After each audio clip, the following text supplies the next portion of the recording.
Okay, so good morning everyone. और function के chapter में कल आपने डिस्कस किया था ट्रिग्नोमेट्रिक फंक्शन, उनके ग्राफ, डोमेन, रेंज, साथ में इनवर्स ट्रिग्नोमेट्रिक फंक्शंस के लिए आपने एक टेबल बनाया था डोमेन और रेंज का। आपको याद करने का तरीका भी सिखाया था, वैसे ही याद रखना है, बहुत लंबे समय तक याद रख सकते हो। साइन की हेल्प से आप कोसेक का और टैन का याद रख सकते हो रेंज, और कॉस की हेल्प से आप सेक का और कॉट का रेंज याद रख सकते हो। और साथ में जो इनवर्स ट्रिग्नोमेट्रिक फंक्शन के डोमेन है वो ट्रिग्नोमेट्रिक फंक्शंस की रेंज के बराबर होता है। तो ट्रिग्नोमेट्रिक फंक्शन का रेंज का कॉलम एज सच उठा के इनवर्स ट्रिग्नोमेट्रिक फंक्शन के डोमेन के कॉलम की जगह पर पेस्ट कर देंगे।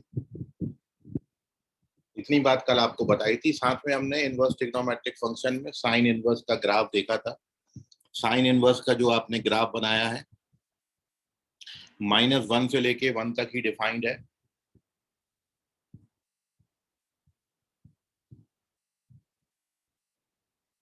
और रेंज इसका -π/2 से +π/2।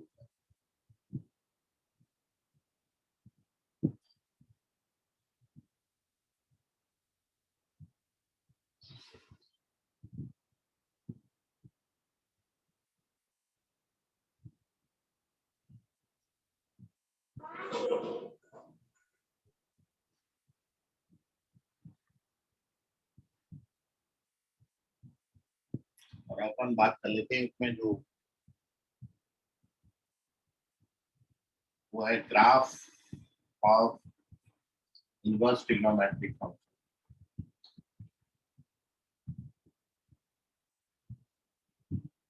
इसमें पहला कल साइन इनवर्स का ग्राफ आपने बना रखा है, एक बार और उसको बना देते हैं। डोमेन और रेंज देखते हुए फंक्शन का ग्राफ अपन यहाँ पर बना रहे हैं।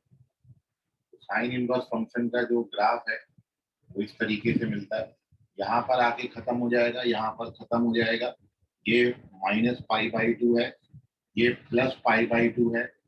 ग्राफ -1 से बड़े नंबर्स पर इंक्लूडिंग 0 से लेके 1 तक डिफाइंड है। डोमेन जो है इसका -1 से 1 है। रेंज इसकी -π/2 से +π/2 है। और ये फंक्शन हमेशा इंक्रीज होता है, इसलिए this function is strictly increasing function. Strictly increasing, ये फंक्शन स्ट्रिक्टली इंक्रीजिंग है, हमेशा बढ़ता है। तो डोमेन इसमें बनाया है, रेंज हमने बनाया है। डोमेन और रेंज में अलग से नहीं लिख रहा क्योंकि ऑलरेडी अपन टेबल में लिख चुके हैं। ग्राफ किसका है बस वो यहाँ पर मेंशन कर दीजिए। तो this is graph of function y बराबर sine inverse x। This is our first function and this is graph of y is equals to sine inverse x। And now we plot the graph of cos inverse x। अब अपन cos inverse x का graph plot कर लेते हैं। So the graph of cos inverse x, y is equal to cos inverse x। cos inverse x का भी आपने देखा है कि डोमेन -1 से 1 होता है, बट cos इनवर्स की जो रेंज होती है वो 0 से लेके पाई तक होती है। मतलब पूरा का पूरा ग्राफ अबव दी एक्स एक्सिस बनेगा। जब आप इसको प्लॉट करेंगे cos इनवर्स x के ग्राफ को, तो इस तरीके से ग्राफ आता है। This is graph of cos inverse x। ये +1 है जिस पर वैल्यू इसकी 0 मिलती है, ये -1 है जिस पर वैल्यू इसकी पाई मिलती है। और ये ग्राफ यहाँ पर खत्म है, और ये जो वैल्यू आपको देगा दिस इज π/2।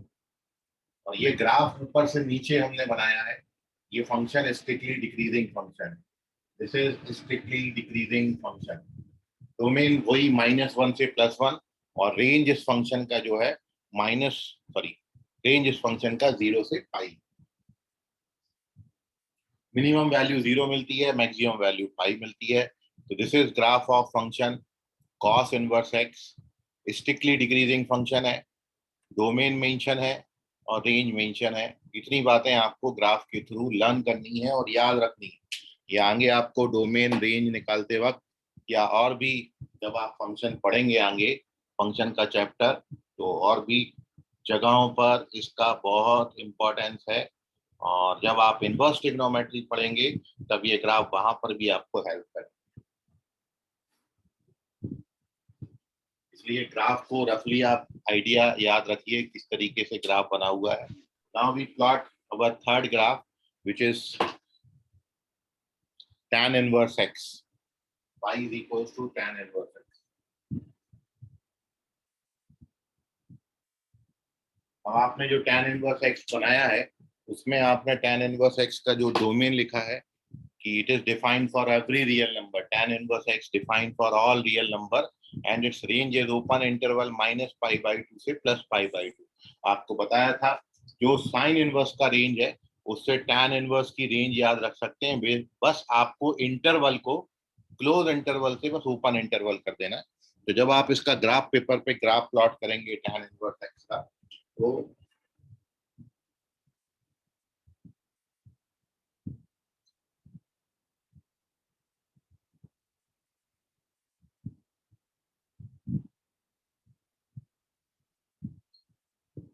ये है प्लस पाई बाई 2 और ये है माइनस पाई बाई 2 और ये दोनों की वैल्यूज मिलते नहीं है आपको,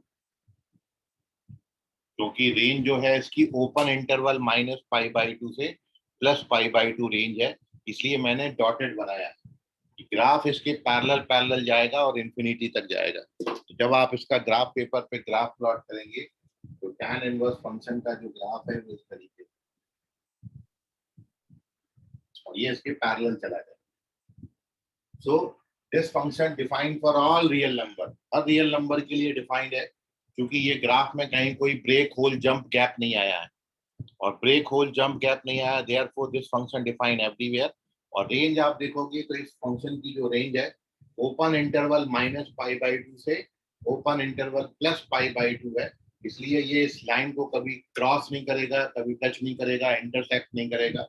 माइनस पाई बाई 2 और प्लस पाई बाई 2 इसकी रेंज में अपन को मिलते ही नहीं है, क्योंकि माइनस पाई बाई 2 और प्लस पाई बाई 2 पर ओपन इंटरवल लगा हुआ है और जीरो पर tan इनवर्स का वैल्यू जीरो होगा। और ये फंक्शन भी स्ट्रिक्टली इंक्रीजिंग फंक्शन है, तो this is also strictly increasing function, S I लिख देते हैं। साइन इनवर्स स्ट्रिक्टली इंक्रीजिंग है, कॉस इनवर्स स्ट्रिक्टली डिक्रीजिंग है, tan इनवर्स स्ट्रिक्टली इंक्रीजिंग है। Now we move on to our fourth function which is cot inverse x। चौथा function हम यहाँ पर साथ में tan इनवर्स के साथ cot इनवर्स बना दे रहे हैं, क्योंकि tan इनवर्स और cot इनवर्स डोमेन के मामले में सेम है, they define for all real numbers. But cot inverse का रेंज आपने जो पढ़ा है, कॉट इनवर्स का रेंज आपने ओपन इंटरवल 0 से पाई पढ़ा है। जो कॉस इनवर्स की रेंज होती है क्लोज इंटरवल 0 टू पाई, उसको ओपन कर देना है। तो कॉट इनवर्स का रेंज कल आपको याद कराया था, तो बिल्कुल ऐसे ही रेंज मिलता है इसका 0 से लेके पाई तक, बट 0 भी नहीं मिलता और पाई भी नहीं मिलता। इसलिए when we plot the graph of cot inverse x,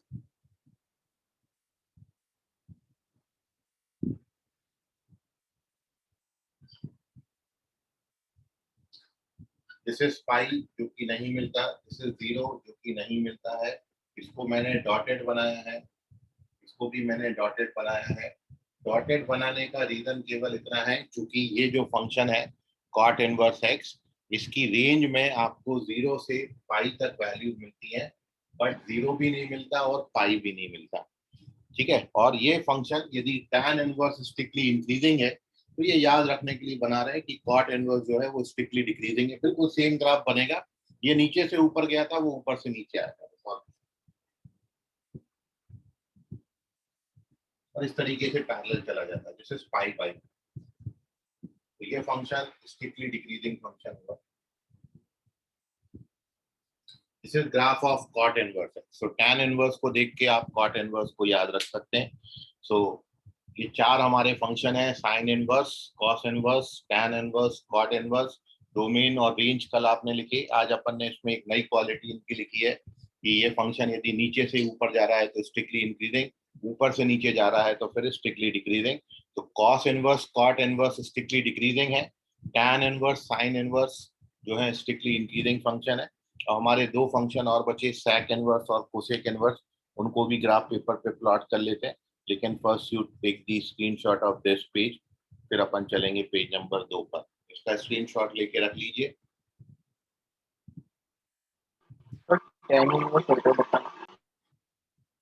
देखिए इसमें ग्राफ आपको लर्न करना है, तो बताने जैसा कुछ भी नहीं है।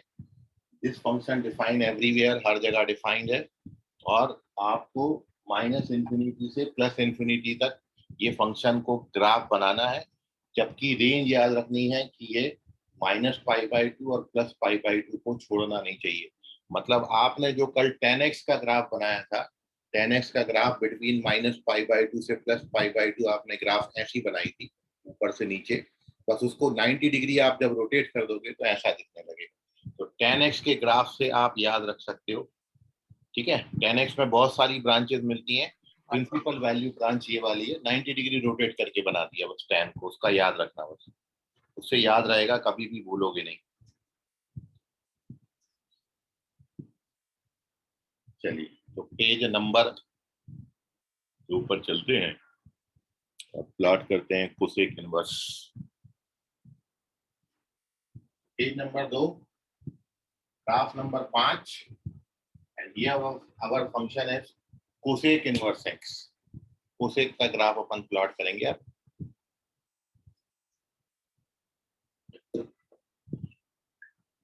तो एक बात आप समझ ले कि आप जैसे ट्रिग्नोमेट्री में पढ़ते हो, कोसेक जो है वो साइन का रेसिप्रोकल होता है, 1/sin होता है।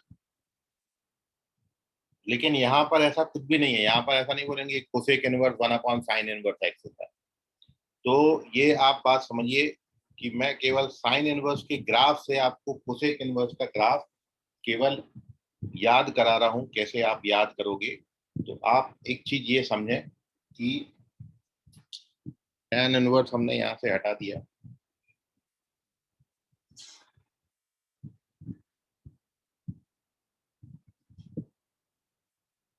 ये हम कोसेक इनवर्स का ग्राफ प्लॉट कर रहे हैं, तो नीचे कोसेक इनवर्स लिख देता हूं।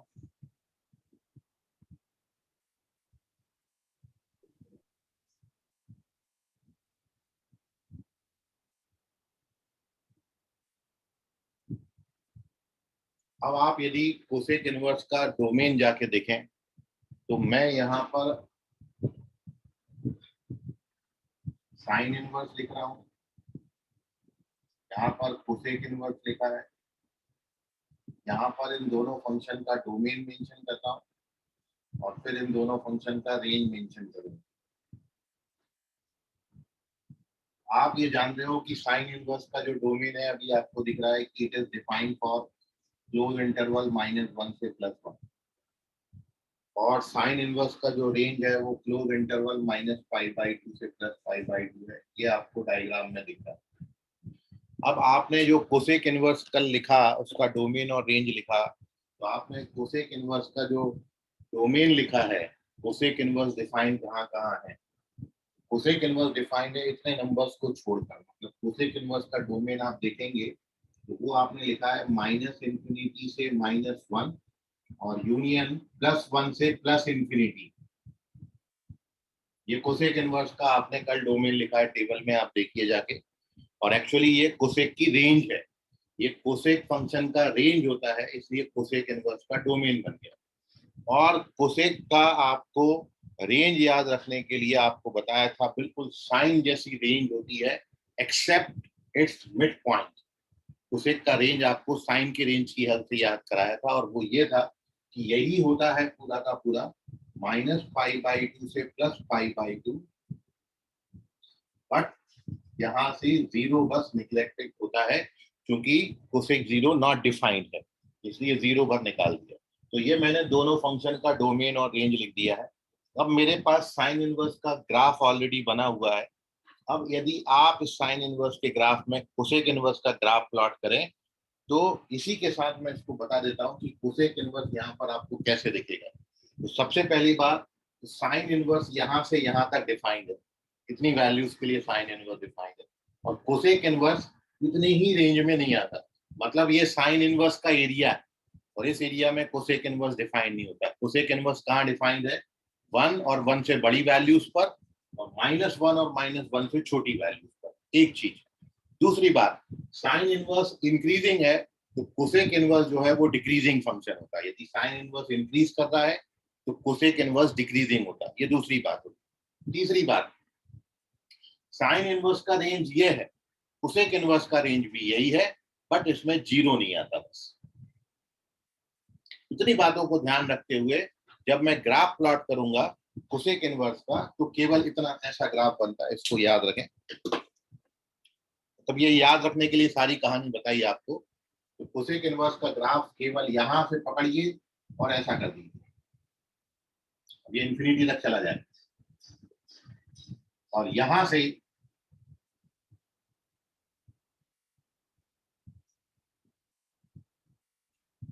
ये है कोसेक इनवर्स का ग्राफ जो रेड कलर से बना हुआ है। ठीक है, ये एरिया साइन इनवर्स का है। साइन इनवर्स इतने एरिया में मिलता है -1 से +1 तक। कोसेक इनवर्स 1 के बाहर और -1 के बाहर मिलेगा। साइन इनवर्स इंक्रीजिंग है तो कोसेक इनवर्स डिक्रीजिंग होता है, डिक्रीजिंग है। और साइन इनवर्स की रेंज -π/2 से +π/2 है। कोसेक इनवर्स का रेंज भी यही होता है, बट जीरो नहीं मिलता है। तो आप देखो जीरो पर ये जो है ग्राफ ब्रेक हो गया है कोसेक इनवर्स का। अब मैं यहाँ से साइन इनवर्स निकाल देता हूँ। तो ये दोनों ग्राफ एक साथ बने हैं, साइन इनवर्स और कोसेक इनवर्स दोनों एक साथ बनाया। अब ये साइन इनवर्स यहाँ से निकाल दिया मैंने, तो ये आ गया simply graph of cosec inverse. ठीक है, केवल बनाने के लिए मैंने साइन इनवर्स साथ में रखा था। तो इतना एरिया जो छूट गया है उसमें साइन इनवर्स का ग्राफ बनता है, कोसेक इनवर्स इसके बाहर बनेगा। तो this is graph of cosec inverse x. और अब अपन प्लॉट कर रहे हैं बिल्कुल सिमिलर मैनर में graph of last function our sec inverse x, छठा फंक्शन। सर ये कोसेक इनवर्स स्ट्रिक्टली डिक्रीजिंग हाँ, नहीं स्ट्रिक्टली होगा ना? क्या? सिर्फ डिक्रीजिंग होगा या स्ट्रिक्टली डिक्रीजिंग होगा? नहीं, स्ट्रिक्टली डिक्रीजिंग है। डिक्रीजिंग क्यों? एक पॉइंट पर एक ही वैल्यू मिल रही है, इससे ज्यादा नहीं। पूरा ग्राफ जो है ये जा रहा है।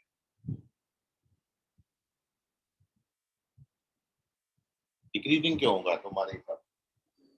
नहीं मतलब मुझे लगा जीरो इंक्लूड नहीं है तो। नहीं,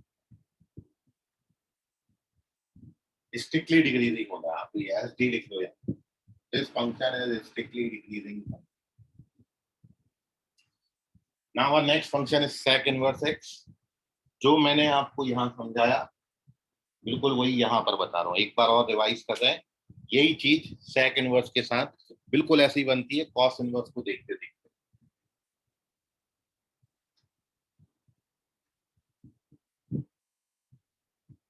तो सबसे पहली बात तो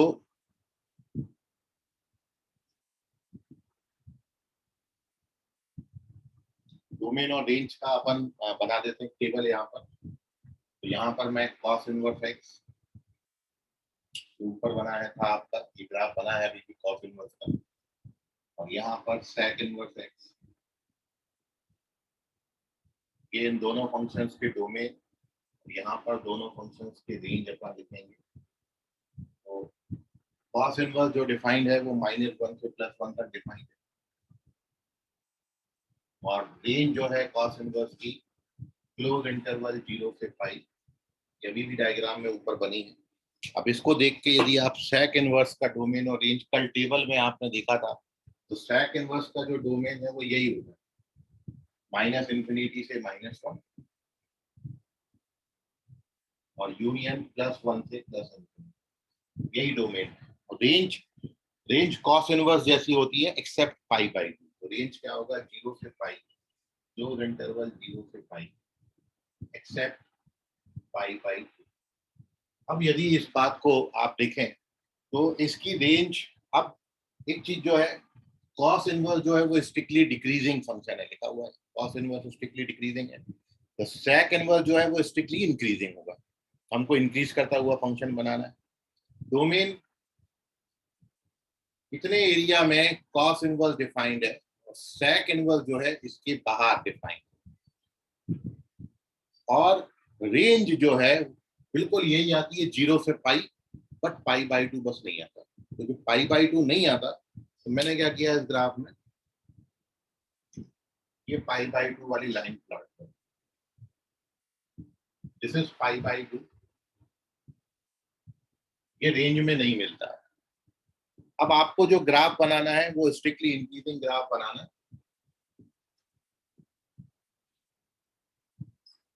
स्ट्रिक्टली इंक्रीजिंग ग्राफ बनाना है और इतनी बातों को ध्यान रखते हुए बनाना है। जब आप प्लॉट करोगे तो स्ट्रिक्टली इंक्रीजिंग बनाएंगे और इतने एरिया के बाहर अपन ने डिफाइन करना है, तो क्या हो जाएगा, ये ग्राफ ऐसा बनेगा। और यहाँ पर जो ग्राफ आप बनाओगे 5/2 रेंज में नहीं मिलना चाहिए, तो ये यहाँ से ग्राफ आएगा और इधर नहीं। ये है सेक इनवर्स का ग्राफ, बीच में बना हुआ है कॉस इनवर्स। अब मैं ये कॉस इनवर्स को निकाल देता हूँ तो केवल सेक इनवर्स का ग्राफ बचेगा। तो अपन इसको अब निकाल रहे हैं। यहाँ पर स्ट्रिक्टली डिक्रीजिंग की जगह पर अब स्ट्रिक्टली इंक्रीजिंग वर्ड आ गया। ये कॉस इनवर्स यहाँ से निकल गया। तो ये एरिया जो था ये कॉस इनवर्स का एरिया था और सेक इनवर्स का ग्राफ इस एरिया में नहीं मिलेगा। ये फंक्शन का ग्राफ आता है। This is graph of sec inverse x which is strictly increasing function। इसका डोमेन आप देखो -1 से छोटे नंबर्स पर डिफाइंड है या +1 से बड़े नंबर्स पर डिफाइंड है और रेंज 0 से पाई आती है एक्सेप्ट π/2। ठीक है, सो इतनी बातें हैं। ये अपने 6 फंक्शंस की ग्राफ है। पेयर वाइज आप इनको याद रखेंगे, ग्राफिकली याद रखेंगे तो डोमेन और रेंज याद रखने में बड़ी इजी, या फिर डोमेन याद रख लो, डोमेन रेंज, तो उससे ग्राफ भी बना सकते हो। तो ये इनवर्स ट्रिग्नोमेट्रिक फंक्शन के कल अपन ने डोमेन रेंज पढ़े और आज अपन ने इनके डायग्राम कंप्लीट किए। इसका स्क्रीनशॉट ले लीजिए। कोई सवाल अब आपका हो तो इस पर पूछ लीजिए। सर ये π/2 पे डिफाइंड नहीं है ना? π/2 पे π/2 इसकी रेंज में नहीं आता, मतलब ऐसा कोई वैल्यू नहीं है इसके डोमेन में जो मैं इसमें फंक्शन में डालूं तो आउटपुट मेरे को π/2 मिले। Okay sir. π/2 मिलेगा तब जब आप यहाँ पर इंफिनिटी या माइनस इंफिनिटी डालोगे। और इंफिनिटी और माइनस इंफिनिटी नॉट डिफाइंड के सिंबल होते हैं, ये कोई वैल्यूज नहीं है। और वैसे भी डोमेन में इंफिनिटी और माइनस इंफिनिटी इंक्लूडेड नहीं है। तो ये π/2 केवल आएगा जब आप यहाँ पर इंफिनिटी डालोगे या फिर माइनस इंफिनिटी डालोगे।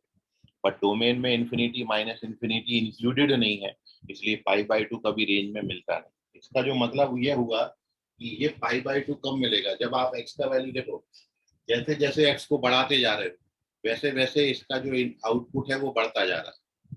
ठीक है, बढ़ते बढ़ते बढ़ते ये मैक्सिमम π/2 तक जाएगा, लेकिन π/2 कब होएगा, जब आप x का वैल्यू इंफिनिटी डालो। ये इंफिनिटी पे ये लाइन इसके पैरेलल जाएगी, ये लाइन कभी इसको टच नहीं करेगी। अब अपन जब ये बोलते हैं कि ये लाइन इसको कभी टच नहीं करेगी, तो अपन उसको ये भी बोल सकते हैं कि ये लाइन इसको इन्फिनिटी पे टच करेगी, मतलब ये इन्फिनिटी पे जाके π/2 हो जाएगा। अब इन्फिनिटी तक आप कभी पहुंचोगे नहीं, तो π/2 तक आप कभी पहुंचोगे नहीं, तो इसलिए π/2 रेंज में नहीं मिलता। सो ये इनवर्स ट्रिग्नोमेट्रिक फंक्शंस की डोमेन, रेंज और ग्राफ है। Now we move on to our next function which is greatest integer function। Importantly समझिए, इस पर एक क्वेश्चन मैंने आपको टेस्ट पेपर में दिया था और उसके पीछे रीजन ये था, थोड़ा बहुत ग्रेटेस्ट इंटीजर आपको मैंने समझाया था जब आपने बाइनोमियल थ्योरम पढ़ा था। तो वहां पर थोड़ा एक कंसेप्ट आता है छोटा सा ग्रेटेस्ट इंटीजर का, तो मैंने ग्रेटेस्ट इंटीजर के सिंबल का आपको आइडिया भी दिया था और साथ में अपन ने उसका थोड़ा सा डेफिनेशन भी समझा था। लेकिन अब अपन इसको कंप्लीटली डिफाइन कर रहे हैं। So our next function is greatest integer function, page number 3 पर।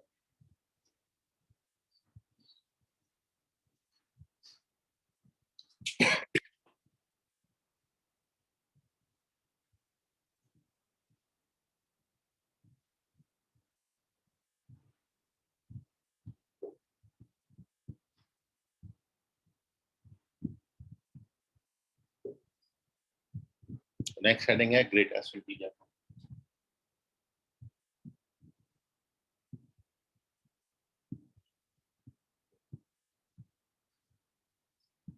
ग्रेटेस्ट इंटीजर फंक्शन, या this function is also known as step up function.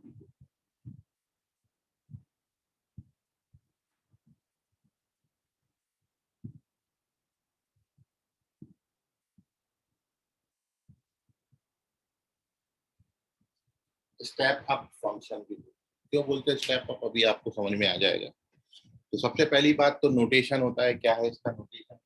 तो एनी फंक्शन एफ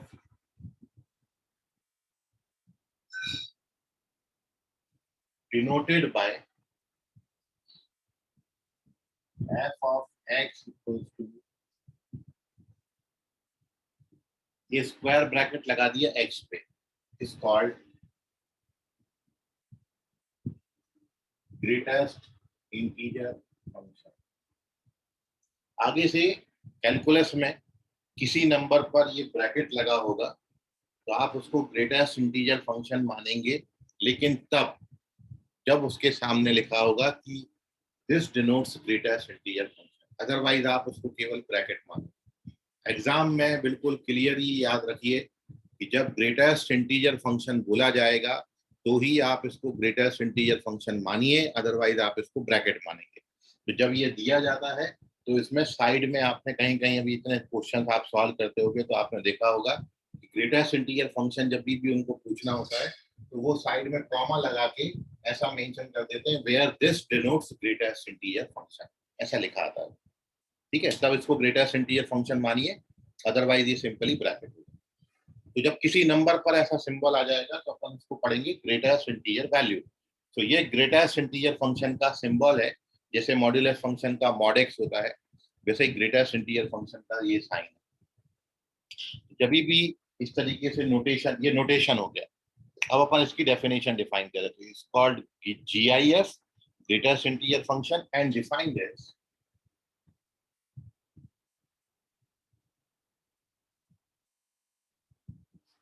इसको कैसे डिफाइन किया, तो डिफाइन, इसका जो डेफिनेशन है वो ये है कि f ऑफ x बराबर ग्रेटेस्ट इंटीजर ऑफ x बराबर, ये डेफिनेशन। ग्रेटेस्ट इंटीजर फंक्शन की वैल्यू 0 होती है जब आप x का वैल्यू 0 से बड़ा या 1 से छोटा रहता है। ग्रेटेस्ट इंटीजर फंक्शन का वैल्यू आप 1 लोगे जब x का वैल्यू 1 से बड़ा 2 से छोटा है। इसका वैल्यू 2 होता है जब 2 लेस देन और equal to x less than 3। इसका वैल्यू -1 होगा, -1 less than x less than 0। इसका वैल्यू -2 होगा, -2 less than x less than -1। ये डेफिनेशन है ग्रेटेस्ट इंटीजर फंक्शन की। आप इसको ऊपर और नीचे और भी डिफाइन कर सकते हो। अब ये कैसे लिखी गई है वो वैल्यूज, वो आप समझ लीजिए। जैसे नाम से शो रहा है ग्रेटेस्ट इंटीजर फंक्शन या ग्रेटेस्ट इंटीजर वैल्यू, तो नंबर लाइन पर आपको कोई भी नंबर दे देते हैं, उसकी आपको जब ग्रेटेस्ट किसी पर्टिकुलर नंबर की, जैसे यहाँ पर 1 है, यहाँ पर 2 है, यहाँ पर 3 है, -1 है, -2 है, -3। अब ये नंबर लाइन पर मान लो 2.3 मैंने लिया, तो 2.3 यहाँ पर है, तो मेरे को इस 2.3 की ग्रेटेस्ट इंटीजर वैल्यू निकालनी। तो for calculating greatest integer value of 2.3 ऐसा लिखेंगे उसको। 2.3 का ग्रेटेस्ट इंटीजर वैल्यू क्या होगा, तो 2.3 का ग्रेटेस्ट इंटीजर वैल्यू 2 होगा। अब वो क्या है, कैसे निकाला है, तो एक्चुअली क्या होता है, जिस भी नंबर का ग्रेटेस्ट इंटीजर वैल्यू लिखना है उसको नंबर लाइन पर सोचिए, सोच लिया अपन ने नंबर लाइन पर। अब इस 2.3 से जितने छोटे इंटीजर्स हैं, तो छोटे इंटीजर कौन कौन से, 2 है, 1 है, 0 है, -1, -2, -3, -4, -5, -∞। तो इस 2.3 से छोटे इंटीजर्स इनफाइनाइटली मैनी है। उन सारे इंटीजर में जो सबसे बड़ा इंटीजर है वो है 2। तो इसलिए 2.3 की ग्रेटेस्ट इंटीजर वैल्यू 2 होगी। तो एक्चुअली ग्रेटेस्ट इंटीजर का कंसेप्ट ये है कि जिस भी नंबर का ग्रेटेस्ट इंटीजर वैल्यू निकालना है, उससे छोटे इंटीजर में जो सबसे बड़ा इंटीजर होगा वो उसकी ग्रेटेस्ट इंटीजर वैल्यू होगी। इनडायरेक्टली जिस नंबर का ग्रेटेस्ट इंटीजर वैल्यू निकालते हैं उस नंबर से जस्ट छोटा जो इंटीजर वैल्यू होगा वही इसकी ग्रेटेस्ट इंटीजर वैल्यू होगी। अब मान लो ये नंबर खुद एक इंटीजर होता, जैसे 2 मैं बोलता, यदि आपको 2 का ग्रेटेस्ट इंटीजर वैल्यू निकालना है तो 2 का ग्रेटेस्ट इंटीजर वैल्यू 2 ही होगा। मतलब ग्रेटेस्ट इंटीजर वैल्यू उस नंबर के बराबर या उस नंबर से छोटी वैल्यू होगी, इंटीजर वैल्यू। तो हमेशा याद रखेंगे आउटपुट हमेशा इंटीजर आए, इसलिए इसको ग्रेटेस्ट इंटीजर बोला। इसका आउटपुट हमेशा एक इंटीजर आएगा, वो इंटीजर या तो उस नंबर के बराबर होगा या उस नंबर से छोटा, ठीक है। तो इस तरीके से ये डिफाइन किया गया है। तो अब आप ये देखिए, जैसे मैं जीरो का ग्रेटेस्ट इंटीजर वैल्यू आपसे पूछे, तो जीरो की ग्रेटेस्ट इंटीजर वैल्यू जीरो, फिर थोड़ा सा आगे गया, 0.1 का ग्रेटेस्ट इंटीजर वैल्यू जीरो होगा, 0.2 का जीरो होगा, 0.3 का जीरो होगा, 0.4 का जीरो होगा, 0.5 का जीरो होगा, 0.9 का जीरो होगा, 0.999 का जीरो होगा, 0.99999 का भी जीरो होगा, और 1 का ग्रेटेस्ट इंटीजर वैल्यू क्या होगा, 1। तो कहने का मतलब जब आप x का वैल्यू जीरो लिखते हो या फिर जीरो से बड़ा बट 1 से छोटा लेते हो, मतलब 0 से 1 के बीच में किसी भी नंबर की ग्रेटेस्ट इंटीजर वैल्यू कितनी आएगी, 0। सिमिलरली 1 से शुरू करते हैं, तो 1 का ग्रेटेस्ट इंटीजर वैल्यू 1 है।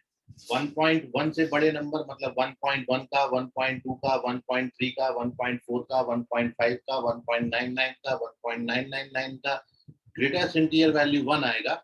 बट जैसे ही आप 2 डालोगे तो 2 का ग्रेटेस्ट इंटीजर वैल्यू 2 होता है, 2 का ग्रेटेस्ट इंटीजर वैल्यू 1 नहीं होता, इसलिए 2 यहाँ एक्सेप्टेड है, 2 यहाँ पर इक्वल साइन नहीं लगा है, लेस देन का साइन है, ठीक है। तो यहाँ पर जो आपको सिखाया वही लिख दिया है और कुछ नहीं है।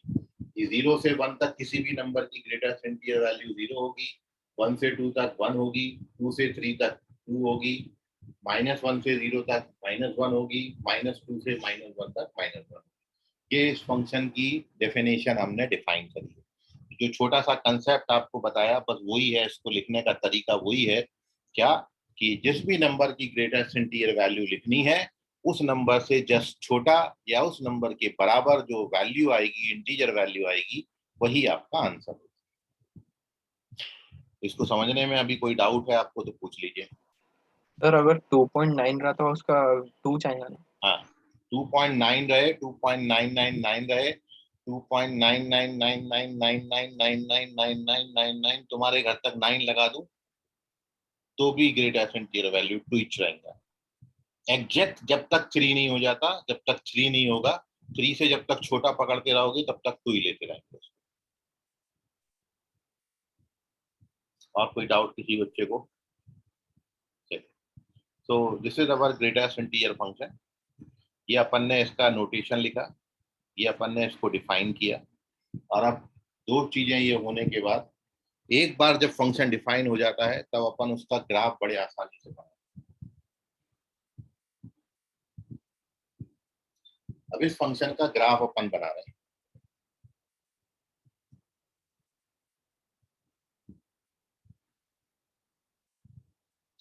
तो अब ग्राफ के लिए आप देखिए,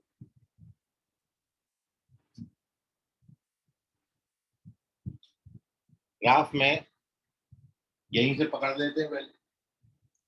तो देखो आप यहाँ पर जब मैंने x का वैल्यू 0 लिखा तो ग्रेटेस्ट इंटीजर वैल्यू कितनी आई, 0। 0 पे 0 है, यहाँ से चलना शुरू करेगा ये।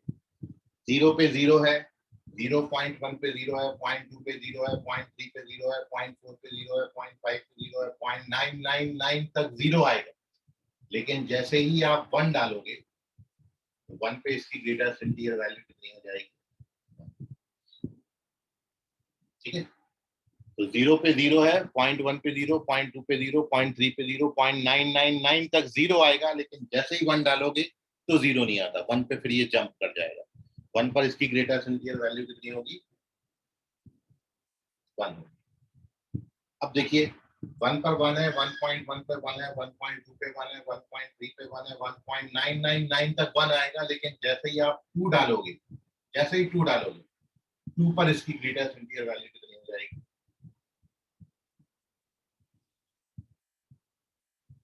तो 2 पे 2 आएगा, 2.1 पे 2, 2.3 पे 2, 2.999 तक 2 आएगा। लेकिन जैसे ही आप 3 डालोगे, 3 पर इसकी ग्रेटेस्ट इंटीजर वैल्यू कितनी हो जाएगी। तो इस तरीके से आगे और भी ग्राफ आपका बनता चला जाएगा, और बना दीजिए इसको कंटिन्यू कर। और आगे कंटिन्यू रह जाएगा। और ऐसे ही लेफ्ट हैंड साइड आप देख रहे हैं 1 यूनिट पर 1 यूनिट लेंथ की स्ट्रेट लाइंस बन रही हैं, जिनके लेफ्ट हैंड साइड में डार्क सर्कल है और राइट हैंड साइड में होल है। होल का मतलब वो वैल्यू इंक्लूडेड नहीं है, डार्क का मतलब वो वैल्यू इंक्लूडेड है। तो यही आप नेगेटिव के लिए बना दीजिए। तो यहाँ पर अब ये ऐसा बनेगा, यहाँ पर होल बना दीजिए, ये -1 है, ये यहाँ पर -1 है, फिर यहाँ से बनेगा ये यहाँ तक बनेगा, this is -2, this is also -2। केवल आपने कुछ नहीं करना है, 1 यूनिट पर 1 यूनिट लेंथ के ऐसे स्ट्रेट लाइन बनाने एक्स एक्सिस के पैरेलल, जिनके लेफ्ट हैंड साइड में डार्क सर्कल और राइट हैंड साइड में होल होगा। This is called the graph of greatest integer function. और आप देख रहे हो ऊपर जाती हुई सीढ़ियां ये बन रही हैं, इसलिए इसको स्टेप अप फंक्शन भी बोलते हैं। So this is graph of F X is equal to greatest integer of x.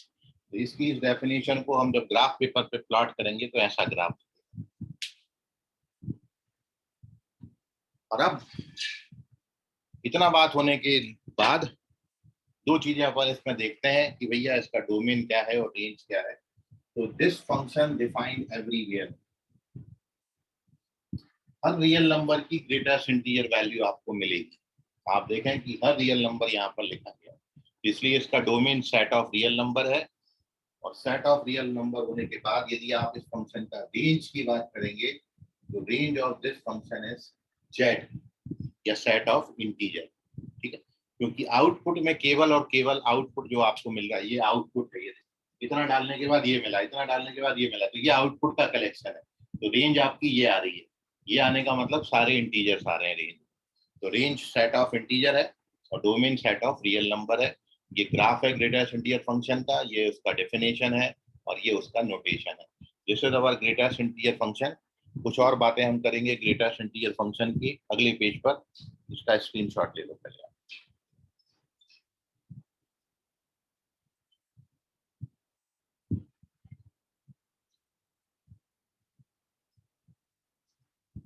चलिए तो प्रॉपर्टीज देख लेते हैं अब इसकी पेज नंबर 4 पर।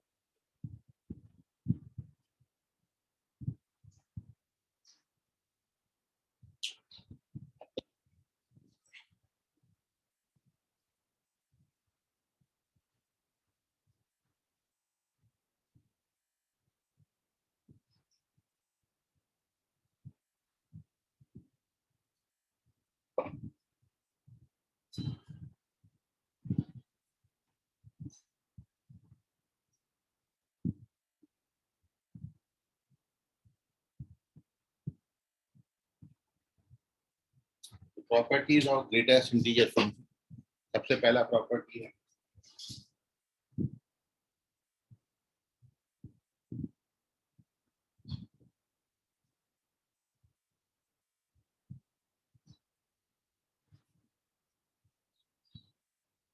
this is the first property of greatest integer x।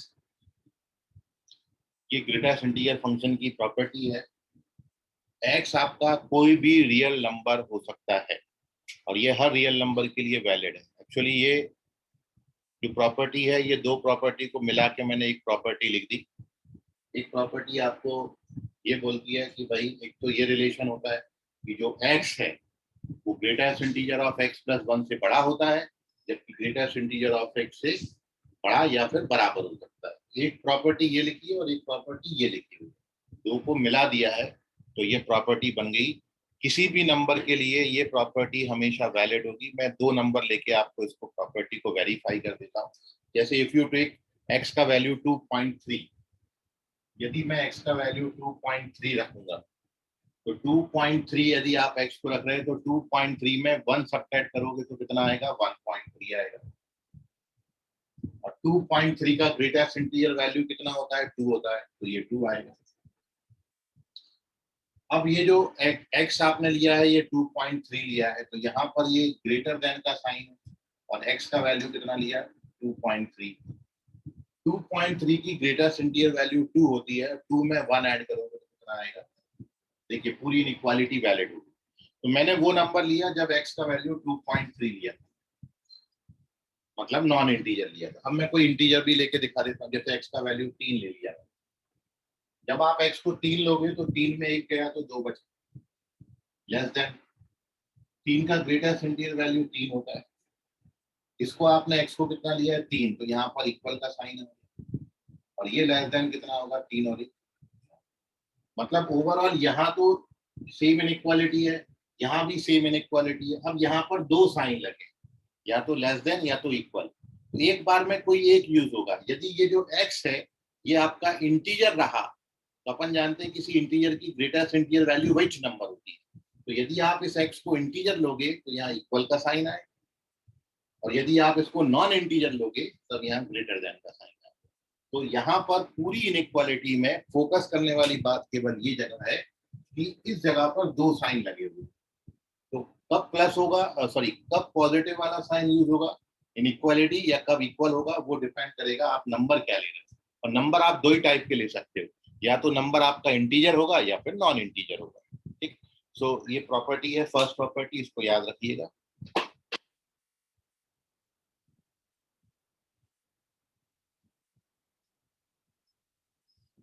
Second property है कि greatest integer x plus m बराबर greatest integer of x plus m, लेकिन ये तब जब m आपका कोई इंटीजर। यदि ये m इंटीजर है तो आप इसको यहाँ पर रख के कैलकुलेट करो या फिर बाहर निकाल दो, कोई फर्क नहीं पड़ता। जैसे मैं आपसे बोल रहा हूँ कि मैं यदि आपसे 2.3 प्लस 3 की ग्रेटेस्ट इंटीजर वैल्यू पूछूं, तो आप इस कैलकुलेशन को दो तरीके से कर सकते हो। एक तो ये है कि आप इसी को पकड़ के कैलकुलेट कर दो, 2.3 में 2 ऐड करेंगे तो 3 ऐड करेंगे तो 5.3, और 5.3 का ग्रेटेस्ट इंटीजर वैल्यू 5। या फिर अपन इस प्रॉपर्टी का यूज करें तो इसको अपन ऐसा भी लिख सकते हैं 2.3, और चूंकि ये ग्रेटेस्ट इंटीजर इंटीजर नंबर था, m इंटीजर है, तो आप इंटीजर को बाहर निकाल सकते हो, प्लस 3 लिख दिया। अब जब आप इसको कैलकुलेट करोगे तो 2 प्लस 3 तब भी कितना आएगा 5। तो डायरेक्ट कैलकुलेट करो तो भी 5, यदि विदाउट आपको कैलकुलेशन, सॉरी इंटीजर, यदि ये इंटीजर नंबर दिया है तो आप इंटीजर को बाहर निकाल सकते हो, कोई फर्क नहीं पड़ता। मैं 3 को बाहर निकाल के कैलकुलेट किया तो भी 5 आया, अंदर रख के कैलकुलेट किया तो भी 5 आया। सो याद रखें, this property is valid only when m is integer. ये इंटीजर होगा तभी लगा पाओगे। This is second property.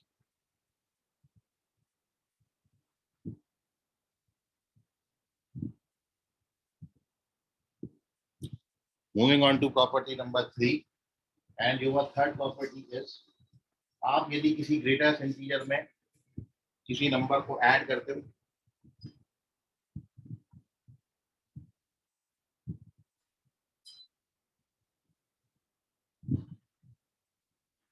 This is the third property. और यहाँ भी x और y कोई भी दो रियल नंबर,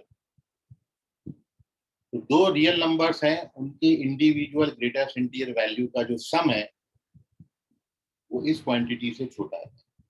कोई भी दो नंबर लेके आप इस प्रॉपर्टी को वेरीफाई कर सकते हैं। जैसे मैं यदि x का वैल्यू ले लेता हूँ यहाँ पर 2.3, और y का वैल्यू मैंने ले लिया 5.6 ले लेते, ठीक है।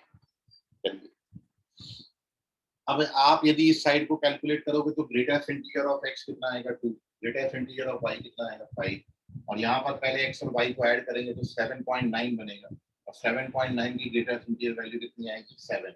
ये आ गया इक्वल का साइन, ठीक है, ये प्लस साइन। अब एक बात देखें कि मैं यदि अब थोड़ा सा चेंज किया हूं, और आप यहाँ पर आप देखो, जब मैंने x और y की वैल्यू ये ली, अब मैं x और y की वैल्यू ले रहा हूँ। x को मैं 2.5 कर दिया, चलो, और y को मैं 5.6 ही रहने दूँ। अब कैलकुलेशन करो, तो जब आप x का वैल्यू 2.5 लोगे तो उसकी ग्रेटेस्ट इंटीजर वैल्यू कितनी आएगी 2, और जब 5.6 का ग्रेटेस्ट इंटीजर वैल्यू करेंगे तो कितना आएगा 5 आएगा। ये तो 7 ही आ रहा है, लेकिन जब आप 2.5 और 5.6 को ऐड करोगे तो ये जो है वो 8.1 बन जाएगा, और 8.1 का ग्रेटेस्ट इंटीजर वैल्यू कितना आएगा 8, तो ये ग्रेटर है। तो दो साइन आएंगे, या तो इक्वल बनेगा या ग्रेटर बनेगा। तो डिपेंड करेगा कि आप नंबर्स को क्या ले रहे हैं, ठीक है। सो दो नंबर्स के इंडिविजुअल ग्रेटेस्ट इंटीजर वैल्यू का जो सम है वो उनके सम की ग्रेटेस्ट इंटीजर वैल्यू से हमेशा छोटा या फिर बराबर आ सकता है। सर एक्स और वाई की जगह पर फ्रैक्शन, हाँ फ्रैक्शन भी ले तो कोई, ये फ्रैक्शन ही तो है। किसी फ्रैक्शन को डिवाइड करोगे तभी तो डेसिमल बनेगा। 10/3 करोगे 3.333, या 5/2 करोगे तो वो डेसिमल ही तो, ये 5/2 ही लिखा है, सॉरी 2.3 है, तो डेसिमल ही तो है, ये फ्रैक्शन ही तो है ये, ठीक है। सो दिस इज थर्ड प्रॉपर्टी।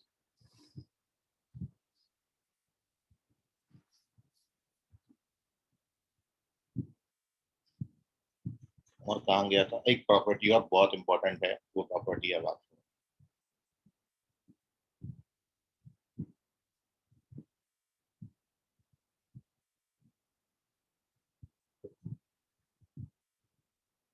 इन तीनों में कोई डाउट होगा तो पूछ लीजिए अभी आप। लास्ट प्रॉपर्टी ये है fourth, greatest integer of x plus greatest integer of minus x, इसका वैल्यू 0 आता है जब एक्स आपका इंटीजर होगा, इसका वैल्यू -1 आएगा जब एक्स आपका नॉन इंटीजर।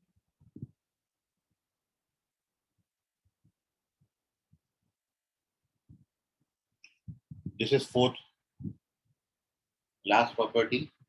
किसी नंबर में, किसी नंबर की ग्रेटेस्ट इंटीजर में, किसी नंबर की ग्रेटेस्ट इंटीजर वैल्यू में उस नंबर की नेगेटिव की ग्रेटेस्ट इंटीजर वैल्यू को जब आप ऐड करेंगे तो ये 0 बनता है या फिर माइनस बनता है। आप इसको कोई भी नंबर लेके वेरीफाई कर सकते हैं। जैसे मैं एक्स को कोई इंटीजर ले लूँ, जैसे मैंने एक्स को ले लिया 2, तो 2 का ग्रेटेस्ट इंटीजर वैल्यू 2 बनेगा, और -2 का ग्रेटेस्ट इंटीजर वैल्यू -2 बनेगा।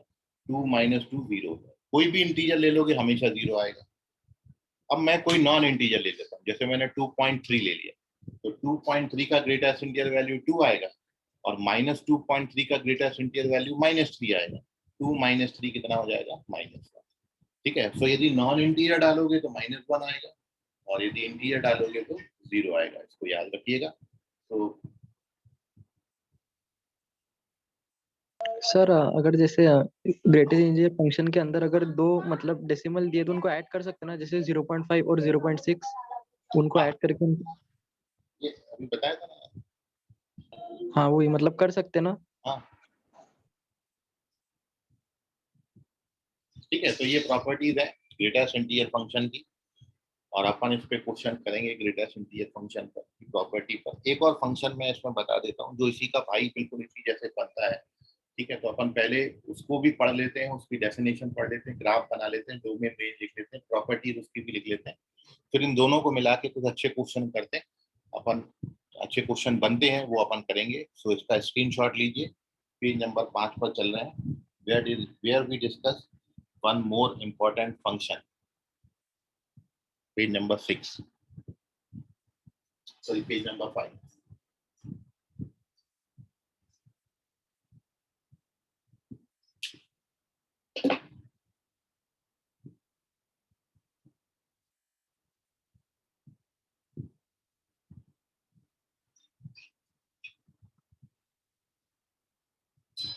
So our next function is fractional part function.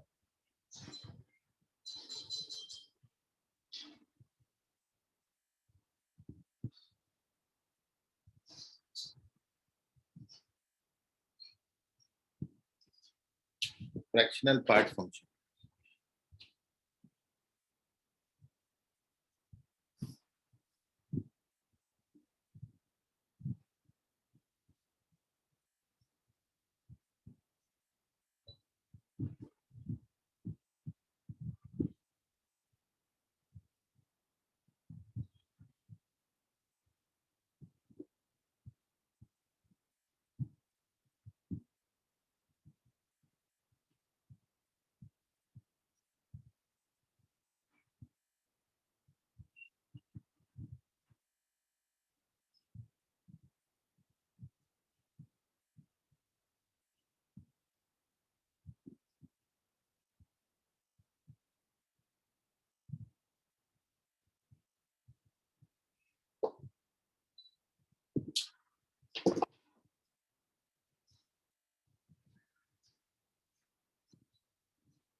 यह है फ्रैक्शनल पार्ट फंक्शन।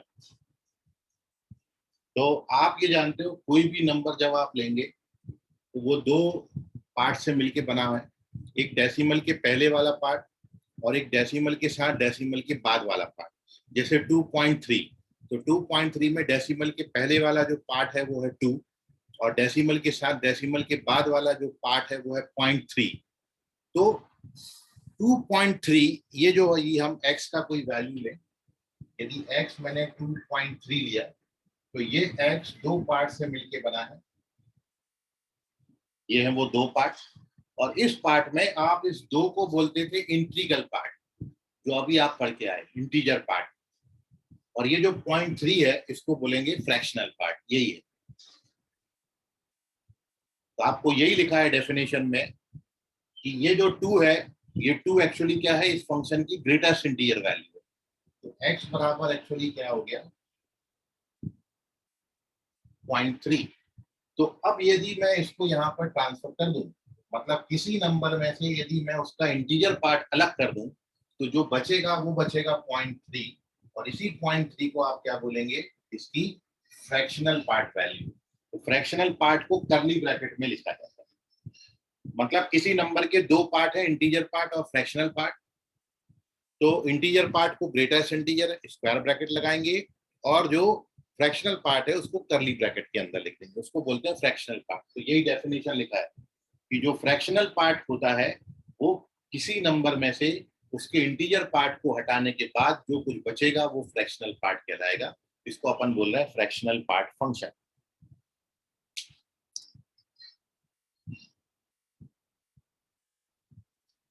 अब आप देख रहे हो कि किसी भी नंबर की जो फ्रैक्शनल पार्ट वैल्यू है वो कभी भी 1 से ज्यादा नहीं हो सकती और 1 भी नहीं हो सकती। फ्रैक्शनल पार्ट हमेशा डेसिमल के साथ डेसिमल के बाद वाला आता है। तो डेसिमल में मैक्सिमम आप कितना जा सकते हो, 0.99999999 ऐसा बना सकते हो फ्रैक्शनल पार्ट। 1 तो हो नहीं सकता, या फिर फ्रैक्शनल पार्ट हो सकता है 0। यदि कोई नंबर इंटीजर है तो उसमें फ्रैक्शनल पार्ट होता ही नहीं। तो फ्रैक्शनल पार्ट की जो मिनिमम वैल्यू है, यदि फ्रैक्शनल पार्ट की रेंज की बात करो तो फ्रैक्शनल पार्ट का मिनिमम वैल्यू 0 और मैक्सिमम वैल्यू जो है वो लेस देन 1 आएगा। 1 नहीं आता, मतलब 0 और 1 के बीच में होती है इसकी रेंज। 0 पर क्लोज इंटरवल है और 1 पर ओपन इंटरवल। तो आप कोई भी नंबर ले लेके फ्रैक्शनल पार्ट वैल्यू, जैसे मैं आपको यहाँ पर कोई नंबर लेते हैं और यहाँ पर अपन उसकी फ्रैक्शनल पार्ट वैल्यू लिखते हैं।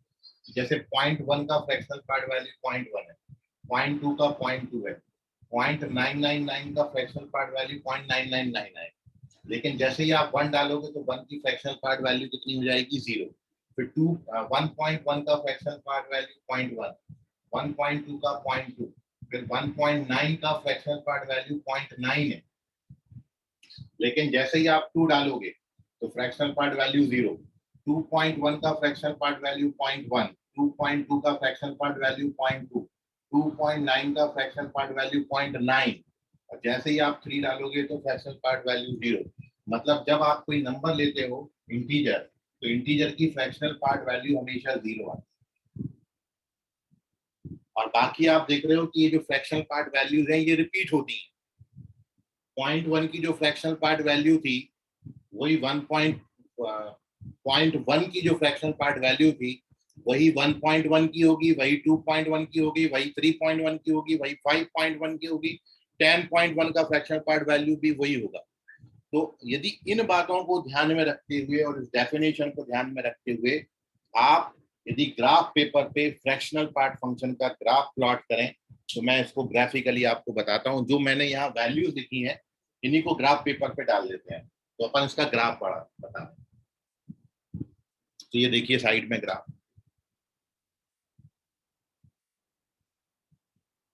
तो आप कहां से चलना शुरू किया, आप 0 से चलना शुरू किया। 0 का फ्रैक्शनल पार्ट वैल्यू 0 है क्योंकि 0 तो इंटीजर है। अब 0.1 पे 0.1 आएगा, 0.2 पे 0.2 आएगा, 0.3 पे 0.3 आएगा, 0.999 पे 0.999 आएगा। लेकिन जैसे ही आप 1 डालोगे तो 1 का फ्रैक्शनल पार्ट वैल्यू जो है वो 1 नहीं होगा। 1 का फ्रैक्शनल पार्ट वैल्यू कितना होता है, 0। ठीक है। तो इस लाइन पर एक्चुअली क्या है, जो नंबर डाल रहे हो वही आ रहा है, जो अभी मैंने यहाँ पर लिखा था 0.1 पे 0.1, 0.2 पे 0.2, 0.3 पे 0.3, 0.4 पे 0.4, 0.999 पे 0.999। लेकिन जैसे ही 1 डाला वैसे ही ये 0 हो गया। यहाँ पर 1 लिखना, जैसे ही 1 डाला वैसे ही 0 हो गया और ये 0 है। अब ये बेचारा फिर से यहाँ से चलना शुरू करेगा। अब 1 पे तो 0 हो गया, अब 1 पे कितना आएगा? 0। 1.1 पे 0.1 आएगा, अब यहाँ से चलना शुरू करेगा। तो 1.1 पे 0.1, 1.2 पे 0.2, 1.3 पे 0.3, 1.4 पे 0.4, 1.999 पे 0.999 आएगा। और जैसे ही 2 डालोगे, जैसे ही 2 डालोगे तो ये फिर 0 हो जाएगा। आई होप आपको समझ में आ रहा होगा। फिर आप ऐसे ही जब आप यहाँ पर वैल्यू डालोगे, अब 2.1 से शुरू करेंगे तो 2.1 पे इसकी वैल्यू कितनी आएगी? 0.1, 2.2 पे 0.2, 2.3 पे 0.3, 2.999 पे 0.999 आएगा। और जैसे ही आप 3 डालोगे तो 3 पर इसकी ग्रेटर इंटीजर वैल्यू फिर कितनी आ जाएगी? तो अब आप देख रहे हो इसका जो ग्राफ है 1 यूनिट पर इस तरीके से पैरेलल लाइंस आपको मिलेंगे, राइट हैंड साइड भी और left hand side. Left side भी मैं ऐसे ही बना देता हूँ।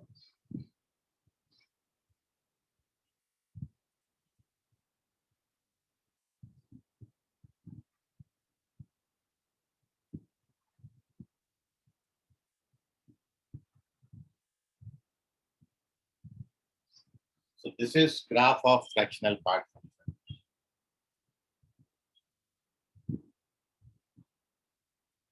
ये है अपना फ्रैक्शनल पार्ट फंक्शन का ग्राफ। आप देख पा रहे हो रेंज जो है वो 0 से 1 के बीच में ही है, जिसमें अभी 1 नहीं मिलता, केवल 0 मिलता है रेंज।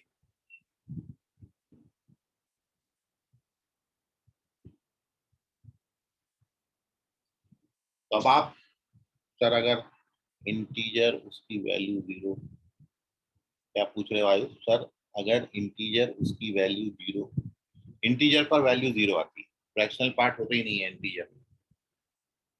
इंटीजर यदि जैसे मैंने 2 दे दिया तो 2 को आप क्या लिखोगे? 2.0 लिखोगे, तो उसका फ्रैक्शनल पार्ट 0 आएगा। तो यहाँ पर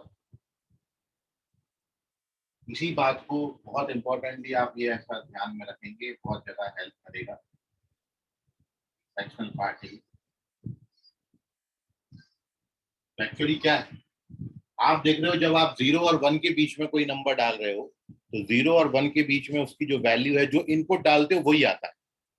0.1 पे 0.1, 0.2 पे 0.2, 0.3 पे 0.3, 0.999 पे 0.999। मतलब जब आप x का वैल्यू 0 और 1 के बीच में लिखोगे, जब x का वैल्यू 0, 0 से बड़ा और 1 से छोटा, 0 से 1 तक लिखेंगे तो इसकी फ्रैक्शनल पार्ट वैल्यू जो है वो x ही आती है, जो डालोगे वही आती है। ठीक है, लेकिन अब आप यदि यहाँ 1 से शुरू करें तो 1 का फ्रैक्शनल पार्ट वैल्यू तो 0 है, 1.1 का 0.1, 1.2 का 0.2, 1.3 का 0.3, 1.4 का 0.4, 1.999 का 0.999। मतलब जब आप 1 और 2 के बीच में नंबर डालोगे तो एक कम आ रहा है, 1.1 का 0.1 आ रहा है, 1.2 का 0.2 आ रहा है, 1.3 का 0.3 आ रहा है। मतलब जब 0 और 1 के बीच में डाला तो जो इनपुट डाला वही आता x। लेकिन जब 1 और 2 के बीच में डालोगे तो एक कम आएगा, तो x -1। मतलब वैल्यू पुट x का वैल्यू 1 से लेके 2 तक, तो फिर ये x -1 आता। जब आप 2 से लेके 3 तक डालोगे तो ये x -2 आएगा। मतलब ये x -1, ये x -2। पीछे चले जाओ, जब पीछे जाओगे तो एक एक ऐड होगा, ये क्या आएगा? x +1, ये क्या आएगा? x +2। इसको मैं यहाँ लिख देता हूँ। x +1 आपको कौन सी वैल्यूज के लिए मिलेगा? x +2 आपको कौन सी वैल्यूज के लिए मिलेगा? ये डेफिनेशन होगी। आप ऐसे ही याद रख लो या ऐसे याद रख लो, दोनों बातें।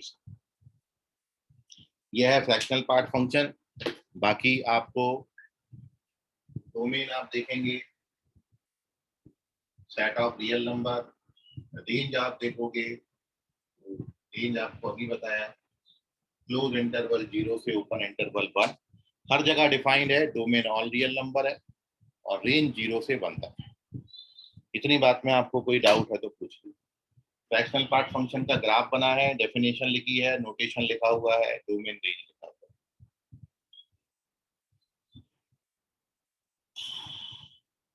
चलिए वेरी गुड, कोई डाउट नहीं है।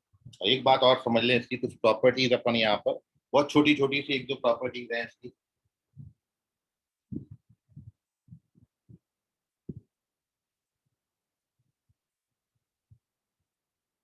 तो फ्रैक्शनल पार्ट फंक्शन में प्रॉपर्टीज में फर्स्ट प्रॉपर्टी की इसकी फ्रैक्शनल पार्ट वैल्यू जो है x, यदि 0 और 1 के बीच में रहेगा, जो अभी आपको बताया वही लिखा है मैंने कि फ्रैक्शनल पार्ट फंक्शन की वैल्यू x में जो इनपुट है वही आउटपुट आएगा तब जब x का वैल्यू 0 और 1 के बीच में। दूसरा, फ्रैक्शनल पार्ट फंक्शन की वैल्यू 0 आएगी जब x आपका इंटीजर होगा, x बिलोंग्स टू i। तीसरा, फ्रैक्शनल पार्ट वैल्यू में यदि कोई इंटीजर ऐड कर दो तो इसका value fractional part of x के बराबर आता है m यदि इंटीजर रहा है तो। जैसे अभी बताया कि 1.1 एक्चुअली क्या लिखा है 1 प्लस 0.1 और 1 प्लस 0.1 की फ्रैक्शनल पार्ट वैल्यू 0.1 के बराबर होगी। 1.1 का भी फ्रैक्शनल पार्ट वैल्यू 0.1 है, 0.1 का भी फ्रैक्शनल पार्ट वैल्यू 0.1 है, तो हमारा जो इंटीजर हो गया वो m हो गया ये 1। अब मैं यहाँ पर 2 लिख दूं तो भी 0.1 ही आएगा। अब मैं यहाँ पर 3 लिख दूं तो भी 0.1 आएगा, यहाँ पर 10 लिख दूं तो भी 0.1 आएगा, यहाँ पर कोई इंटीजर लिख दूं तो भी फ्रैक्शन, ये लिखा हुआ है। यह फ्रैक्शनल पार्ट फंक्शन का है तीसरी प्रॉपर्टी। और एक लास्ट में कि negative of number of fractional part value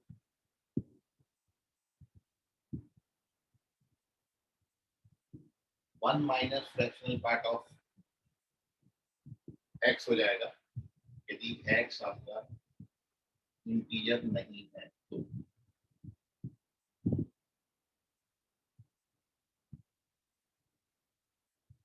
और ये तो यहीं पे लिखा हुआ है इसलिए मैं लिखना नहीं चाह रहा था, ये यहीं पे लिखा हुआ है। जैसे आप कोई भी नेगेटिव नंबर, जैसे आपने ले लिया -0.3, -0.3, ये -0.3 होते हैं, तो -0.3 की फ्रैक्शनल पार्ट वैल्यू जो है वो इस वैल्यू से निकालोगे तो वो कितने के बराबर होती है 1 माइनस 0.3 मतलब 0.7 आएगा फ्रैक्शनल पार्ट वैल्यू। आप चाहो तो इस फॉर्मूला से भी निकाल सकते हो, -0.3 का फ्रैक्शनल पार्ट वैल्यू इज बराबर 1 माइनस 0.3 और 1 में 0.3 सब्ट्रैक्ट करोगे तो 0.7 है। तो कैसे भी कर लो, ये जो प्रॉपर्टी है वो यही प्रॉपर्टी मैंने लिखी हुई है, ये दोनों बातें सेम, ठीक है। तो this is fourth and last property और इम्पोर्टेंट है, इसको ध्यान में रखिएगा। या फिर आप ऐसा भी बोल सकते हो, इसको ट्रांसफर कर लो, तो ऐसा भी लिखा जाता है ये कहीं कहीं कि fractional part of x plus fractional part of minus x का वैल्यू 1 होता है when x is non integer.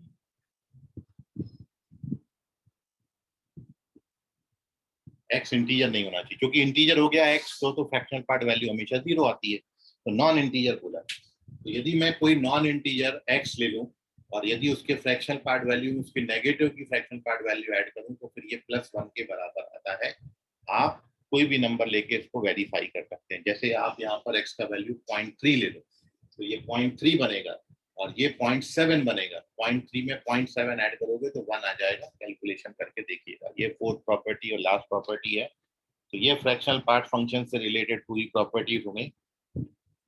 इनका ग्राफ, डेफिनेशन वगैरह सब अच्छे से याद रखिएगा, आपको आगे बहुत जरूरत पड़ेगी इनकी। इसका स्क्रीनशॉट ले लें।